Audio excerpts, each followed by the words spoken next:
Kanisa Anglican koro ochiwo kony mar chiemo ne skund sekondar mat Yatya e kaunti ya Baringo.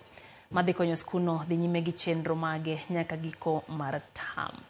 Matimore kinde mane ichano lor skuno kaluwore gi nok mar chiemo kirango gi kwan maduong' mar jopuonjre mathoth gi wuok e kuonde jot mag ji mamonj odare miechgi kendo jonyuol gi onge kod yuto. Jatend kanisa mar ACK Baringo Gladys Mung'are wacho ni gichiwo kony mondo mi jopuonjre oyud yot ka gidhi nyime gi somo mage.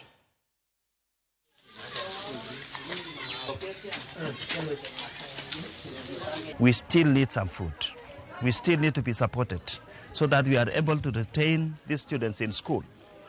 So now that the ACK has come in to assist us as a church organization, we are very grateful. The schools here, majority of the students who are in these schools, their families were displaced.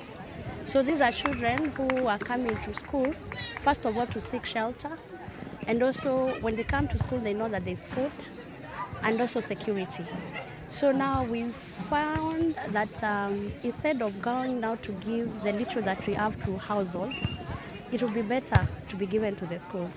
Tumekuja Ngaratuko na tumekuja sasa Yatya ili tuweze kuwapa chakula kidogo, vitu ya kulalia kama mattresses na maplangeti, mafuta, mahindi, marakwe, na pia kuwapa wasichana sanitary towels na masabuni kwa wote.